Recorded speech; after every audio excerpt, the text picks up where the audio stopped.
Hey everybody, welcome back to the channel. Thank you so much once again joining me. Today, as you can see, I am on the road. Yesterday I was not in the studio because I had to go down travel to Miami, and I'm on the way back. So I figured that I'll just run some video. I'll probably entitle this video like "Don't Watch This" or something, because this is going to be more of like a brain dump, I guess. More of like a question type of thing. I want to get your thoughts on a bunch of things. I want to tell you where I stand on some things, and maybe just have like this little interaction while I'm on this hour and a half, 2-hour drive back north from Miami. So I'm on the highway, so there shouldn't be too much shifting, shucking and jiving, but the audio is probably not going to be the best. I threw a lav on just in case to help the audio a little bit, but if it's not good, my apologies. So couple of things today. I did a video, it was about 3 or 4 videos ago, about a 5D Mark II that I had, and what I wanted to do is fix it because I had a problem with the CF card where there was a pin that was bent, and I showed you guys I actually did fix it. I couldn't believe it. I thought I was going to break it, but I didn't. It ended up working perfectly. So my question was, you know, I have so many 5Ds. Maybe in this video I'll throw in like a picture of some of these cameras that I have. I literally have an entire like unit full of cameras just in a row. 5Ds, 7Ds, 1Ds. I have a 20D, a 30D, a 40D, all kinds of stuff. Anyways, a ton obviously of Canon gear because I shoot all Canon. I shouldn't say all Canon. I also shoot Sony and I shoot Panasonic and a lot of other things. Depends on what work I'm doing. But for my professional, like portrait work or event work or something that has to do with fashion, usually it would be like a 1D or one of the 5Ds or something like that, because that is the system that I have all of the high-end lenses for. So I have probably like $20,000, $30,000 worth of lenses. My question is, do you need a mirrorless camera today as a professional photographer? Do you have to buy a mirrorless? And I've been a professional photographer for over 20 years. And I mean, I started out first with film and then moved into digital way back in the day when I purchased the very first 1D. Literally, it was the 1D, the first one. And it was still using, instead of a CMOS sensor, it was using a CCD. And it had like 4.3 megapixels or something. I paid like $7,000 for it. Just to get a perspective on this stuff. Yes, 4.3 megapixels. So anyways, do you really need it? And I find it very hard to believe that people are today buying mirrorless cameras that are Gen 1. I'm one of those people that don't buy Gen 1 anything, for the most part. I let someone else do the beta testing for me, all of the problems and whatnot, and then I will buy a Gen 2 because for me, I feel like I need something that is already tried and true, and I don't want to go and test out and risk my business for gear that is not 100% tried. And all the bugs worked out and stuff. I don't want to be that guy to beta test for a company and then pay them for the gear. They should pay me to beta test their junk. That's the way I look at it. So anyways, I tested out like an R5, I tested out the R6, and I mean, while they're really good, everything that I can do, for the most part, that I currently do in my professional work, I can do with my gear, with my DSLRs. So the question stands, do I replace, for example, my 1D with a R1 when it comes out, because it is a mirrorless camera? And it's just something really hard for me to kind of put my hands around, put my fingers around, and I want to know your thoughts on it. I want to know your thoughts, because a lot of people, after the last video that I did, I talked about Nikon and how their Z9 is going to go up in price, according to Nikon, about 20-25% or something. That's going to put that camera at $6,000, guys. $6,000. Can you not buy, for example, a D850 Nikon, or even like a D5 or something, and get the same results that you do out of a Z9? Now, if the answer is no, I want to know why the answer is no. What is it that you require out of that Z9 that is going to be $6,000 beneficial to you or whatever you do. And the same thing holds true with me looking at the R1 when that comes out. Do I pick that up in comparison to just sticking with my 1Ds that are just workhorses, literally workhorses? The same thing with the 5D Mark II, a Mark III, a Mark IV. You know, what is the benefit? So I want to know your thoughts on it, because I think that it is very interesting, and I think that it's very important today, now that funds are not as readily available as they used to be. People are having a little bit more of a hard time making money, and even worse, keeping money, right? Because we're seeing just rampant inflation. You know, there's problems out there right now when it comes to money, and it is a global problem. It's not just in the US is having problem. People that I'm speaking to right now that are in the UK or overseas and anywhere in Europe or in Asia, everyone is being affected, right? So times are not fantastic when it comes to money for the majority of us out there. So do you spend that extra money? I want to know that. Also, I would like to figure out who is the listener or the viewer currently on my channel. The reason I ask is because for the last year and a half, I've been doing a lot of photo, video, and tech, but the majority of what I've been doing is photo and a little bit of video and just a smidgen of tech. And recently I've been doing a lot more of the tech stuff, a lot more of ISPs like the Starlink stuff and that kind of thing, space, Elon Musk and all this. And the channel has really grown just quickly. There's been a lot more people to get on board and subscribe ever since I started doing more of the tech thing. So my question here is, are you guys here for the photo? Are you here for the video? Are you here for the tech? Are you here for the how-tos, the tips, tricks, and all the rest of that stuff? Are you here for the news that I do on a regular basis where it's very timely? You'll notice, guys, that a lot of times the videos that I put out to you, I create the exact same day. I am not putting out videos that I've recorded literally a week in advance or 2 weeks in advance. I just don't do it, all right? I just feel like I want to give you the latest and greatest of what's going on, right? But maybe that's not wise of me either.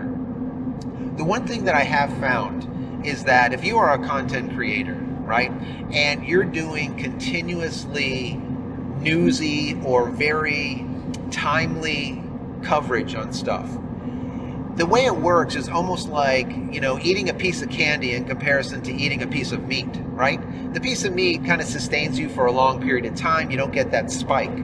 But eating that piece of candy, you get this spike, this surge, and then all of a sudden it just drops out into nothing.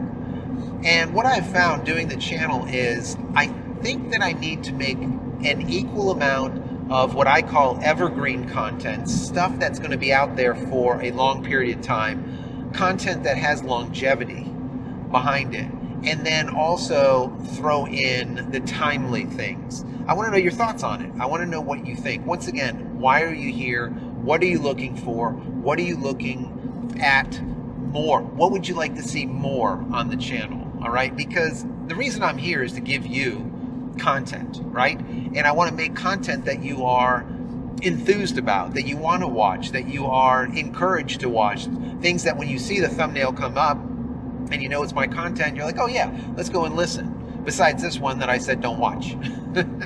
It is basically this cerebral dump that's going on right now, right? So it's a lot of questioning, and I want you to also ask me questions. If there's something that you want to know, let me know, because I have been recently answering your questions, especially when they're very detailed and complex. I will answer these questions in like a VR, like just to put out this video response to you guys so that I can actually get really deep into it and be very specific in comparison to just putting a comment. Talking about comments, do you guys want me to continue answering those comments the way I have been? And the reason I say that is I've been answering comments for the last year and a half. I would say 80 to 90% of all comments. It is a lot, guys. It is a lot.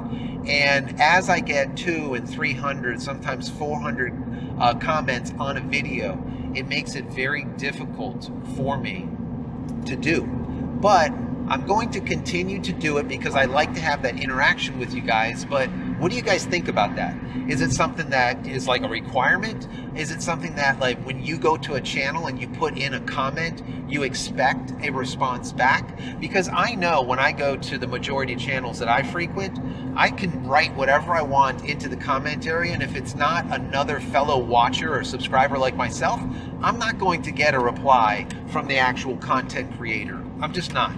That's just the way it is. The majority of content creators do not respond to the comments. I do. Do you appreciate that? Do you want to see more of that? You know, this type of thing. I really would like to know your thoughts on that also. One other thing I want to ask you guys is, what do you think about me putting together some type of program or some type of course when it comes to photo, video, or tech? Do you guys like that type of thing, or do you not? Would you rather watch something in a video format, or do you like written format, like a book? I'm sure a lot of you guys know that have been frequenting the channel for the last 6 months or so. I wrote a book called How to Create a Digital Fort Knox, Backing Up Your Digital Life. It is a book that teaches you exactly how to take an old computer that you have laying around and turn it into an unraid server so that you can back up everything to it. Very reliable, and it is not one of these appliances that you buy off the shelf and then later on you end up with problems and it's just not secure. There's a lot of issues with it. Anyways, I wrote that book. It did really, really well. Do you guys like that type of format where it's a book that you can kind of go through and learn something? Or do you much rather watch like a course where it is maybe 5 or 10 videos in a row for you to watch how to do something X, Y, and Z? For me, I am a visual learner. I've always been a visual learner, and I like to watch video. I like to hear somebody. I can just, for some reason, I can assimilate the information a lot better than reading it. When I read it, I've always had a problem with that, even going back to my school days. I've always had a problem with comprehension when it comes to reading stuff. But if I hear it, it's in there forever. If I see it, forget it. It is definitely there forever. How are you guys? Once again, would you rather see me put together a book or like a visual type of course on photo, video, and tech? And what type of material do you like? Some folks will be like, well, I don't like you at all anyway, so I don't really want to hear anything that you put together. But if you do like the content that I provide, would you like to see some content that actually teaches something that is in a course-based type of thing? I mean, it could be as cheap as $5, it could be $100, it could be $500. Depends on obviously how many hours I put into developing it. Are you into anything like that? Are you someone that buys courses and buys these type of programs from other channels or from other photographers, videographers, or tech heads like myself? Remember, I'm also a DP. I'm a director of photography. So I have the knowledge base of photo for the last 20 years and a director of photography for just a ton of years also, where I'm actually putting together sets and configuring lighting and configuring lenses and placement or whatnot. If you don't know, a director of photography, the majority of the stuff that we do is take a director's idea or a producer's idea for a show or something and say, this is the vision they have, and now how can I create it? How can I light it? How can I use the proper lenses, the proper cameras, the capture, everything that goes around it? So anyway, so there's a lot of different type of knowledge that I have. So is there something specific that you're looking for? What I have noticed about this channel is a lot of the photographers that are on this channel are either amateurs or pro-ams, basically enthusiasts, right? They're not professionals. Every once in a while, I'll find a pro or two on the channel that's gleaming some new information about a new product or possibly a new way of doing something in editing or whatever. But for the most part, you guys are amateurs or pro-ams. That being the case, what intrigues you about photo or video or tech? What is that? Do you need to learn more about photo? Do you need to learn more about video? Do you need to learn more about lighting? I just feel like there's so many lighting, just so many lighting courses and stuff out there. It's like, I don't want to make another one, and just reinvent the exact same wheel. Maybe make a better mousetrap, which is a possible case because I haven't been doing it as long as I have. But is there something specific that you guys are interested in? Let me know. Anyways, I don't want this to go too long. Once again, I'm in the car heading back into the studio, heading back into town. I've been all the way down in Miami for the last couple of days, so this will probably come out, like I always say, today. The latest will be tomorrow morning. So I hope you guys are enjoying your week, and the weekend is coming right up upon us. It's only, I think, a day away.